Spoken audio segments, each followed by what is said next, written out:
Chapter 14. Bark, Gertrude Theismann. April, 1886. In sultry late spring, Timothy was rowing Charlie Bottle's boat laden with the grass they'd cut on Thatch Cay, which wasn't really a cay at all. Fresh water was beneath its soil. The grass was for Charlie's livestock. A sheen of sweat coated Timothy's supple body, making it look oiled. As he pulled the oars, his arm and belly muscles flowed like warm molasses. He'd filled out since the Omega had added 2 inches in height. He said, "Almost 2 year I tried. They say, grow up, boy. Tell the mates in cotton you be 16, then you may get the job."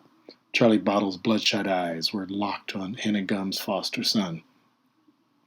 Timothy frowned.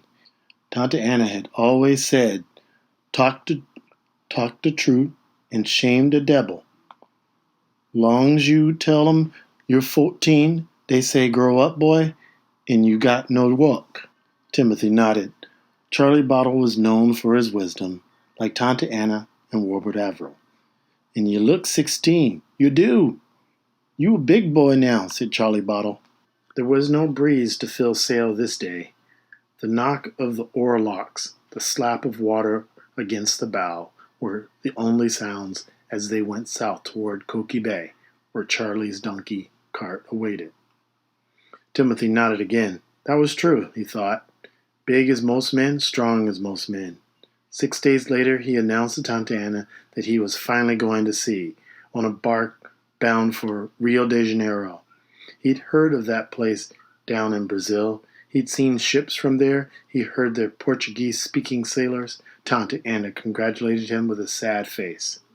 Even though he'd signed an official-looking paper with his ex, all the words on the document meaningless to him, Timothy still wasn't sure that he was finally going to sea on the four-master Gertrude Theismann, a ship that called Philadelphia home port. She was square-rigged, except for fore and aft sails on her aftermast, some jibs, and head sails forward. She was the color of milk, pretty as a giant butterfly.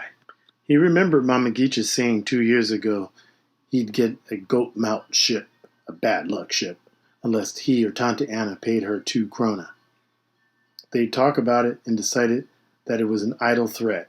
How could Mama Geach's know one ship from another, which was bad luck or good luck ship?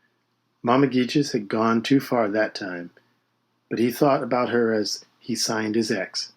Because of what had happened with the Omega, Timothy didn't actually believe he was going out in the Gertrude Theismann until Luther Ostein, the boatswain, boss of the deck, issued him a blanket and the cook handed over a tin plate, fork, and knife. His board-slatted bunk, soiled straw-filled mattress, and stained pillow were in the cramped pine-board forecastle in the forward end of the ship, which was also quarters for 5 other sailors. A table and 2 benches were against the after bulkhead. The room smelled of sweat, but compared to Bacawal, it was a rich man's living. Aft of the forecastle was the galley, with a sliding panel, the pie hole, for food to be passed through. The food was good beyond belief. Timothy had helped load it, but the first words that the boatswain said to Timothy were harsh. "You jump when I tell you green as sour soup, and watch your step on deck lest you die out there." He was a slim, thin-nosed Bajan from Barbados Island, in the windwards towards Trinidad and Tobago. With a few cups of buckra blood in him, his skin was more brown than black. He wore a sheath knife at his right hip. "Yes, sir," Timothy replied, standing stiffly, almost frightened of Luther Ostein. "Now turn to," Luther ordered.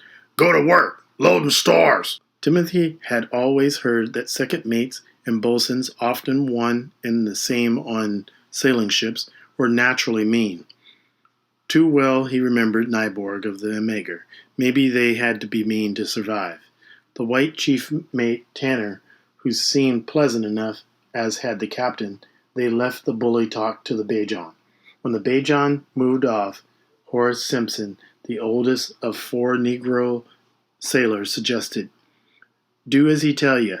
White-haired Horace Simpson from Alabama reminded Timothy of Charlie Bottle. He was short and stocky.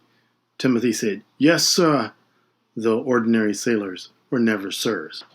The only white man in the forecastle was Phelps. Bewhiskered face like an axe. He dipped snuff. He'd hurt his foot and wasn't able to go aloft. Horace said to him, "Worthless." Thomas Sanders was the cook steward. He not only cooked, but took care of the captain's and mates' cabins. The final crewman was ship's carpenter Dietz, another white man, in charge of the steam deck engine, which hauled up the sails, ran the pumps, and occasionally heaved in the anchors. He slept in the carpentry shop. Those were the Buckras and blacks aboard the Theismann, 11 of them, including the master. She loaded coal in Virginia, 2,500 tons of it, and offloaded 600 in St. Thomas. She'd also offloaded general cargo boxes. In Rio, she picked up bagged coffee after cleaning her holds of anthracite dust, delivered to a Philadelphia warehouse. Now it was time to sail south. Timothy had been unable to sleep during the night and heard the cook stirring next door, even before cockcrow. A smell of wood smoke soon crept into the forecastle, then a stronger whiff of burning coal, and finally Luther, a dim figure in the open doorway, shouted, "Turn to!" and the snoring in the forecastle stopped abruptly. Timothy washed his face in a bucket of lukewarm water on deck and helped ready the ship for sea until breakfast was called. A pot of oatmeal was passed through the pie hole, followed by a slice of ham and 1 egg each, boiled potatoes, bread, and a pot of coffee. Timothy had never eaten so well. As dawn came up, the feathery golden clouds to the east, there was a head of steam in the donkey engine boiler, and the halyards were laid out and coiled, ready to pull sails. Up. The Glory came alongside, and the captain gave orders to depart. Timothy saw Tante Anna standing on the wharf in the thin new light and waved to her, proud that she'd seen him at work, singling up the mooring lines. He fought back tears, knowing it might be months before he'd see her again. The towing hawser was passed to the Glory, and the bark separated from land. Within minutes, halyards were bent around the gypsy heads on either end of the winch, powered by a donkey engine. The Bajans yelling, "Heave away!" The upper topsail were soon set, then the lower topsail sheeted home. After that, the head sails went up. Timothy was too busy taking orders to do more than glance back at the figure of Tante Anna. She was still on the wharf. A beam of water island, the Glory said goodbye, and soon the topgallants and royals and all the fore and aft canvases were bellying out in the light easterly breeze. The Gertrude Theismann was underway for Rio. Her master, Captain Donald Roberts of Maine, wrote in his journal, which was kept separate from the terse official log, June 8, 1886, 7:30 a.m. Departed St. Thomas without incident. I'm always quite ready to leave port, though Mr. Tanner reported only one fight here amongst the crew. The usual reason? Demon rub. While in port, I added a West Indian apprentice seaman to replace the boy who fell out of the mizzen cross trees, 160 feet above deck. He landed like a bag of beans, and I buried him, sewed in canvas, off Florida, as note in the log. This new apprentice is named Timothy. He said he would work from St. Thomas to Rio and back for the price of a pair of shoes, a bargain I could not pass up. Though polite, he is a bold black boy. When I called him Tim, he said, "Sir Captain, I have but one name, 'tis Timothy." I almost bashed his mouth, but then laughed inwardly. After watching him on deck the past 3 days, I believe he may turn out to be a good seaman. He knows what happened to the last boy and will likely be careful aloft. For obvious reasons, I did not tell him we won't be returning to Philadelphia via St. Thomas. I will take on additional stores and make the run from Rio to the Delaware Capes in one long journey, God willing. Unless my schedule is changed, this vessel will proceed to Le Havre, France, after we reload in Philadelphia. The boy will have to make his own way back to the Caribbean unless he wants to cross the Atlantic with me. And I want him. I ordered Luther to train him well. 4 o'clock in the afternoon, all gear had been stowed away long ago, the decks hosed to wash down shore dust, and countless other ship-keeping chores performed. Not until that time, work done for the day and night, unless there was a shift of sails, could Timothy fully take it all in, the sights and sounds. Then he realized he was indeed at sea, that the life he always wanted had finally begun. He would not awaken in Bacawal tomorrow. The sea had turned deep blue as the hours passed, and the white thunderheads had reached higher in the western sky. There was a rhythmic creaking and whirring as the Theismann gently rose and fell, a hiss of water under her bow. He went forward and straddled the bowsprit for a long while, looking ahead, almost hypnotized. Then he turned and looked back at the bellied sails, sky sails, the royals, the topgallants. He walked along the tar-seamed warm deck aft to stand on the starboard rail near the big steering wheel, watching Horace Simpson move the spokes, wondering how long it would be before the captain and mate trusted him at the helm. Mr. Tanner had the watch. The captain was still in the whites, still worn on the departure, white shirt, white pants, white shoes, and a blue cap, from which peeked curls of white hair. He was smoking a pipe and had a far-away look on his face. Timothy knew, for many reasons, that he'd never look so fancy as this captain when he got his own schooner, whenever that would be. He'd have bare feet, and pants might be tattered, his shirt worn and stained, but how he dressed would not matter. What would matter is that he would be master of the Hannah Gums. For 3 days he thought about the bucker boy he'd replaced, the one who'd fallen off the mizzen cross trees. They were so high up the mast his breath squeezed just thinking about it. The cross trees were a pair of horizontal timbers that supported the tiny highest platform on the mizzenmast. From the deck, they looked like they might scrape the clouds. Sooner or later, Timothy knew he'd have to climb all the masts to furl sail against the yards, going up in fair weather or raging storm. Hang on when the ship plunged and rolled. He wondered this first day out, when the seas were calm and the breeze light, if he had the courage to make the climb. Do it now. For about 20 minutes he stared up at the succession of rope ladders that led to the yard of the mizzen royal, then took a deep breath and swung up on the first hard rope rung of the shrouds, eyes glued to the top of the mast. It was moving slowly back and forth, a dizzying 200 yards above. Heart pounding, he saw the spread of sails, then the sky over the slender pole, the highest section of the mast. He continued to climb. Horace Simpson saw him high above the deck and shouted, "Don't look down!" Captain Roberts turned his head slightly to watch. Pausing a moment, mounting fear binding his chest, Timothy thought of backing down, 1 foot at a time. But he knew that Horace and probably the chief mate and the captain were looking up at him, maybe others by now. Then suddenly thinking about where he was, clinging to the ratlines, he looked down and froze. Unable to go up, unable to go down, he was like a fly caught in glue. Though the late afternoon was warm, cold sweat popped out on his forehead. There was a dead silence from below. He guessed they all knew what had happened.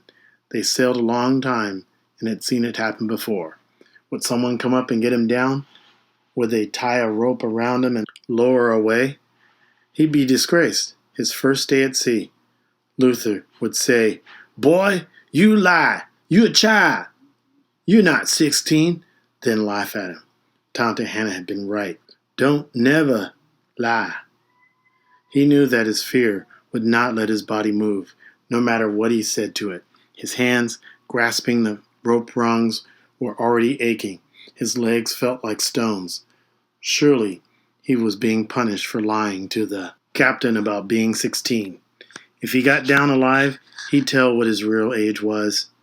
Would they just let him stay up there until there was no strength left in his arms and legs? He'd fall from the sky like a shot bird, dying like the Bucker boy. Would they let him stay up there when it turned night? The only sounds came from the wind's whisper on the sails, and the song of it on the lines and stays, and the creaking of the blocks.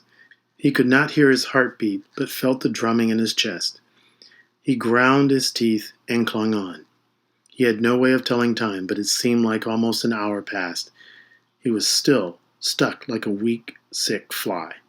The sun was lowering, and the smell of fish frying from Thomas's galley began to rise up the mast.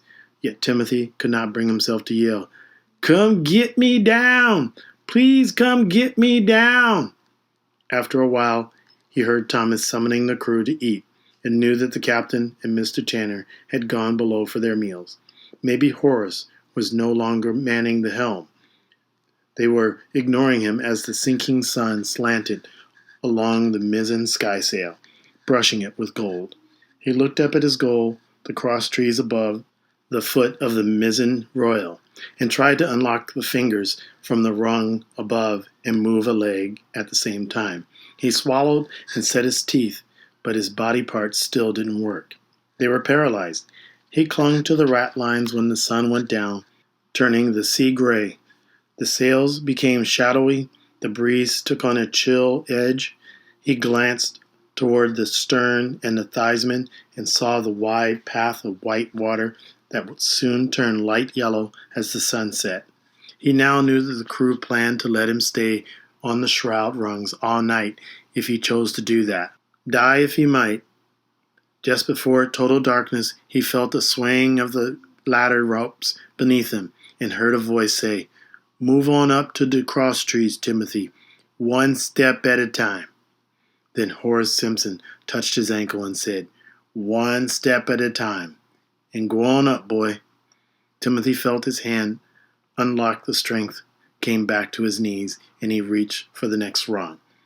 Horace talked the whole 60 feet up the mizzen cross trees, saying it wasn't any disgrace to freeze up there the first time you did it. Saying Luther had bet him a quarter that the boy either stay up there all night or fall out like the last one. Horace said they'd wait up there until moonshine. There was always a fine view on a moonlit night. Sitting on the narrow platform, waiting for the moon, feet dangling, Timothy confessed to Horace that he was only 14. "Don't tell no one. Not even the captain." "Not no one? More man you are the longer you live out here," said Horace. Timothy realized Horace was right and decided to keep his mouth shut. Horace said he'd spent almost 50 years at sea, working a topsail schooner out of Mobile on his first voyage in 1838 at the age of 14. He'd spent his plantation boyhood on the banks of the muddy Tombigbee, which joined the Alabama River and emptied into the sea at Mobile. Timothy wondered why Horace hadn't become a captain or at least a mate in all his years at sea. Not many black mates, and no black captains on big ships like this one, Horace said. "Luther's black. Only part. Makes a difference." "You were a slave boy?" Timothy asked. He could barely see Simpson's face in the early darkness. "Uh-huh. Then a slave man. Till Mr. Lincoln's time. So I don't get no chance to be a mate. But being on ships was beddin' working cotton." Perched high in the warm night, fear finally gone, Timothy told Horace about wanting to have his own schooner and run down the windwards and the leewards with passengers and crew. That was his never-ending dream, he said.